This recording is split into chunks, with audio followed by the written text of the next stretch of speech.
Condado de Orange, California. Principios de los años 70. Un hombre mira la lista de nombres que ha ido escribiendo en un cuaderno y se da cuenta de que casi todos han desaparecido. Algunos están en la cárcel, otros en hospitales psiquiátricos, otros simplemente ya no están, y ese hombre no es un detective ni un periodista. Es uno de ellos, se llama Philip Capa, Dick, y lo que acaba de entender sobre su propio grupo de amigos le va a perseguir el resto de su vida. ¿Qué pasa cuando la persona encargada de vigilarte eres tú mismo y ya no sabes quién eres? Esa es exactamente la pregunta que este vídeo va a responder. No como un experimento mental abstracto, sino a través de una historia real, vivida desde dentro, que Dick tardó años en convertir en literatura. Porque lo que ocurrió en ese condado no fue solo una tragedia personal. Fue el experimento involuntario más brutal sobre identidad, vigilancia y autodestrucción que ningún escritor haya documentado jamás desde dentro. Dick sobrevivió. Barely, como dirían en inglés, y al final de la novela que surgió de todo aquello, hizo algo que ningún autor hace. Escribió los nombres reales de sus amigos perdidos, uno por uno, como si fueran lápidas. Como si el libro entero fuera un funeral que nadie más había celebrado. El libro del que te voy a hablar hoy se llama Escáner Oscuro. Y si nunca has oído hablar de él, lo que estás a punto de descubrir va a cambiar para siempre la manera en que ves ciertas cosas que creías completamente normales.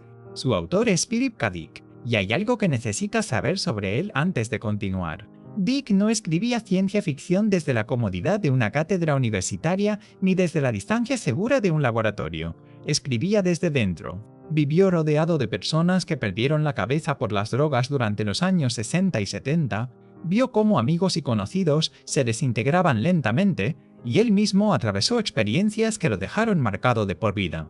Cuando Dick escribía sobre identidad fracturada y percepción alterada, no estaba especulando, estaba recordando.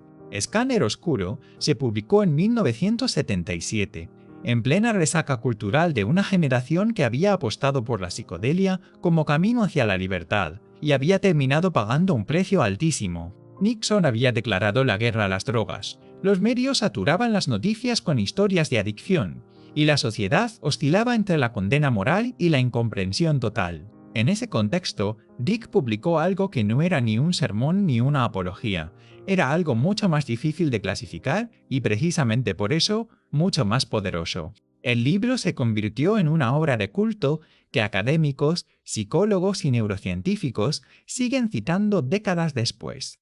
Y hoy vamos a entender exactamente por qué.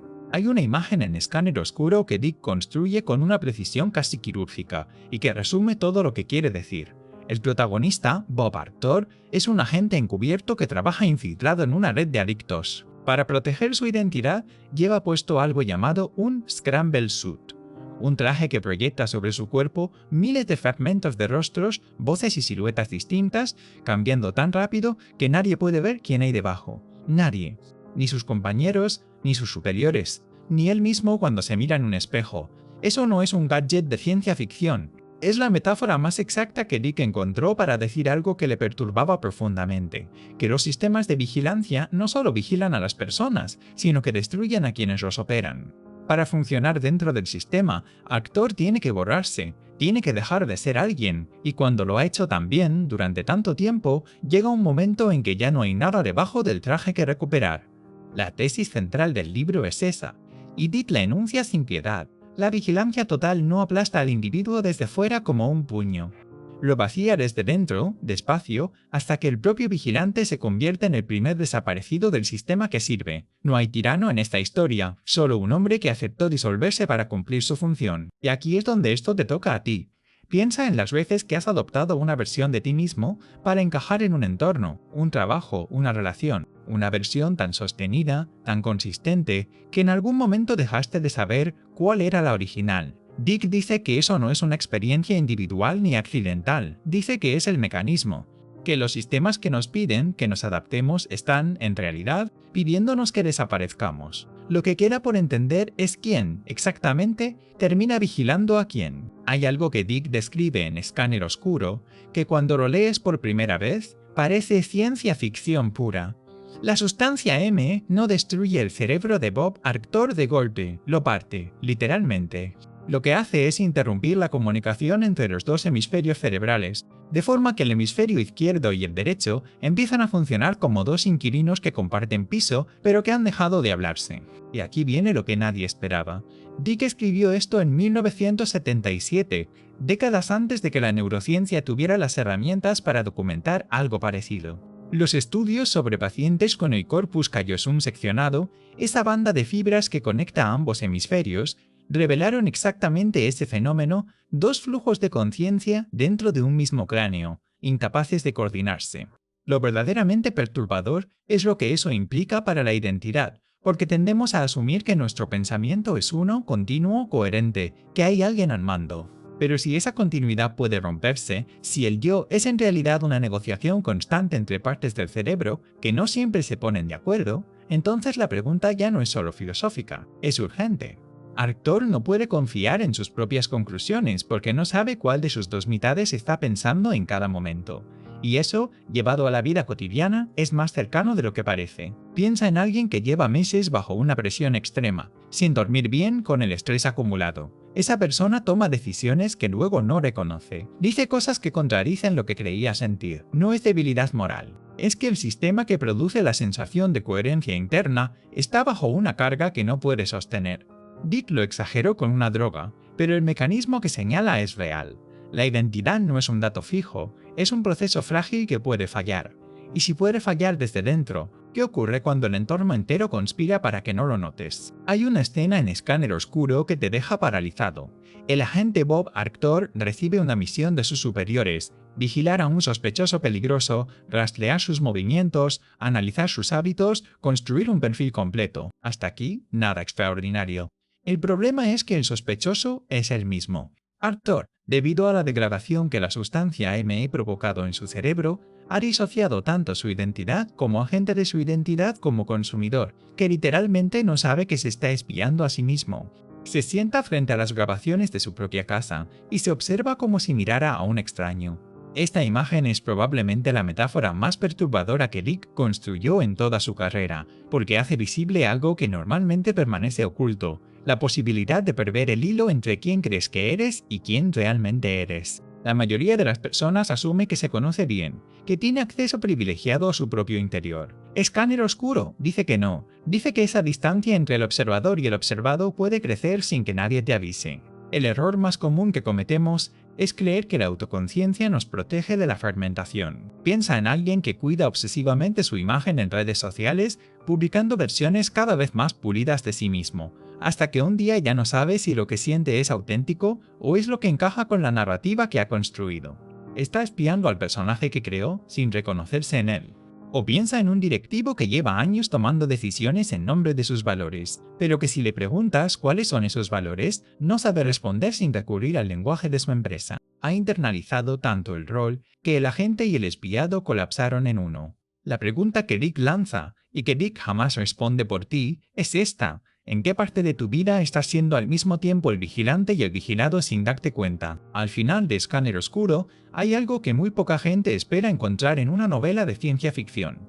Después de la última página de ficción, Dick escribe un epílogo en el que lista, por su nombre real, a los amigos que perdió durante los años que pasó inmerso en ese mundo. No personajes, personas. Algunos murieron. Otros quedaron con daño cerebral permanente. Otros simplemente desaparecieron de sí mismos. Y al final de esa lista, Dick se incluye a sí mismo, con una anotación breve y devastadora sobre el daño que él también sufrió. Ese gesto transforma todo lo que acabas de leer. Lo que parece un apéndice secundario es, en realidad, el corazón del libro, porque Dick no escribe desde la distancia segura del observador.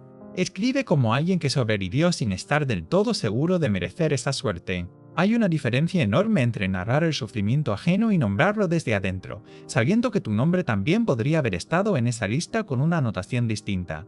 Esa posición, la del superviviente que no se absuelve, es extraordinariamente rara en la literatura. La mayoría de las historias sobre adicción o autodestrucción se cuentan desde dos lugares: el arrepentimiento redentor o la tragedia externa.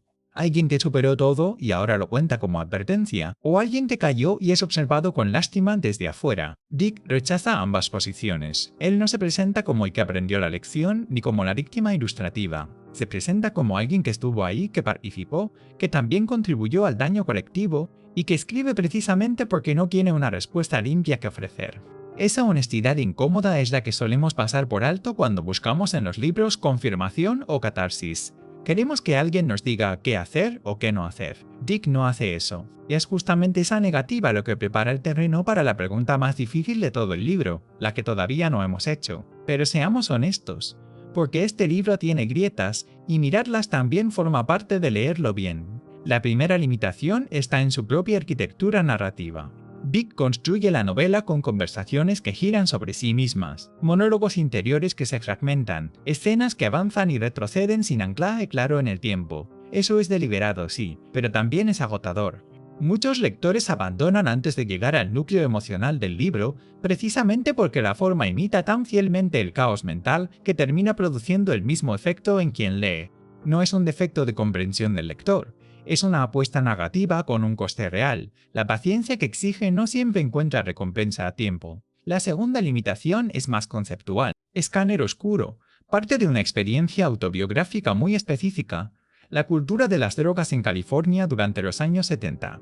Y esa concreción, que le da autenticidad, también le pone un techo. Algunos críticos literarios, entre ellos los que han revisado la obra de Dick desde una perspectiva más sistemática, señalan que la novela describe con brillantez el colapso de la identidad, pero ofrece muy poco sobre las condiciones estructurales que lo producen. La adicción aparece casi como un destino individual, no como un fenómeno social con causas irresponsables. Y aún así, con todo eso sobre la mesa, hay algo que el libro hace que ningún ensayo clínico puede hacer. Te mete dentro de la experiencia. No te la explica, te la hace sentir. Eso no es poca cosa. La pregunta es si estás dispuesto a pagar el precio de entrada. La primera cosa que puedes hacer hoy se llama el inventario del testigo. Bob Arctor perdió la noción de quién era, porque nunca se detuvo a observarse desde fuera. Tú sí puedes hacerlo. Esta noche, antes de dormir, escribe durante 5 minutos respondiendo a una sola pregunta: ¿qué hábito mío describiría un amigo cercano que yo no reconocería como propio? No lo analices, solo escríbelo.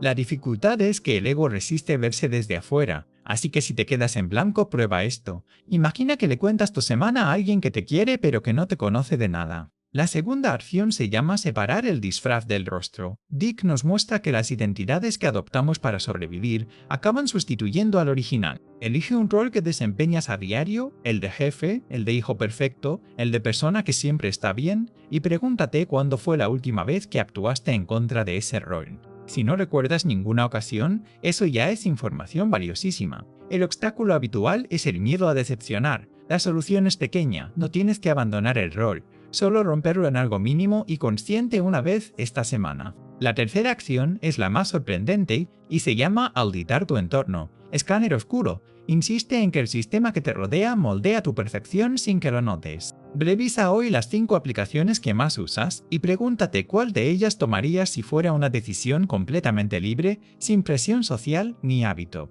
Solo 5 minutos. Lo que descubras te dirá más sobre tu autonomía real que cualquier test de personalidad. Recuerda ese grupo de amigos en el condado de Orange. Recuerda cómo Dick los describió después, no como víctimas de un sistema ni como advertencias morales, sino simplemente como personas que él quería y que fueron desapareciendo. Ahora que has recorrido todo lo que hemos visto juntos, esa imagen tiene otro peso, porque ya sabes que la identidad puede fragmentarse sin que nadie lo note. Que la vigilancia más devastadora no viene de fuera, sino de la parte de ti que ya no reconoce a las otras partes. Que el sistema no necesita ser malicioso para destruir, le basta con ser indiferente. Todo lo que Dick construyó en Escáner Oscuro apunta hacia una misma verdad incómoda, que vivimos dentro de estructuras que nos observan, nos clasifican y nos consumen, y que muchas veces somos nosotros mismos quienes cerramos la puerta por dentro. Alguien que ha interiorizado estas ideas ya no puede mirar una pantalla, una norma social o su propio agotamiento cotidiano sin preguntarse quién está al otro lado del escáner. Por eso Dick escribió en el epílogo de la novela algo que lo cambia todo. Esta novela es una elegía, no una acusación. No quería señalar culpables, quería llorar a los muertos. Y esa distinción, aparentemente pequeña, es en realidad enorme, porque nos invita a hacer algo mucho más difícil que juzgar, nos invita a sentir. Philip K. Dick escribió Escáner Oscuro como una carta de duelo a todos los amigos que perdió. y sin quererlo, escribió también una carta para nosotros, para cualquiera que alguna vez se haya preguntado si todavía se reconoce en el espejo. Esa es la promesa brutal y hermosa de este libro, que mirar hacia adentro con honestidad, aunque duela, siempre vale más que seguir mirando hacia otro lado. Antes de que te vayas, quiero preguntarte algo en los comentarios. ¿Hay algún momento en tu vida en el que hayas sentido que eras dos personas distintas al mismo tiempo? Me encantaría leer tu respuesta. Si este vídeo te ha movido algo por dentro, el libro te va a sacudir de verdad.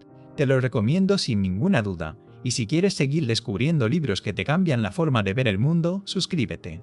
Aquí siempre hay algo esperándote, porque al final, conocerse a uno mismo no es un destino, es el único viaje que nunca termina.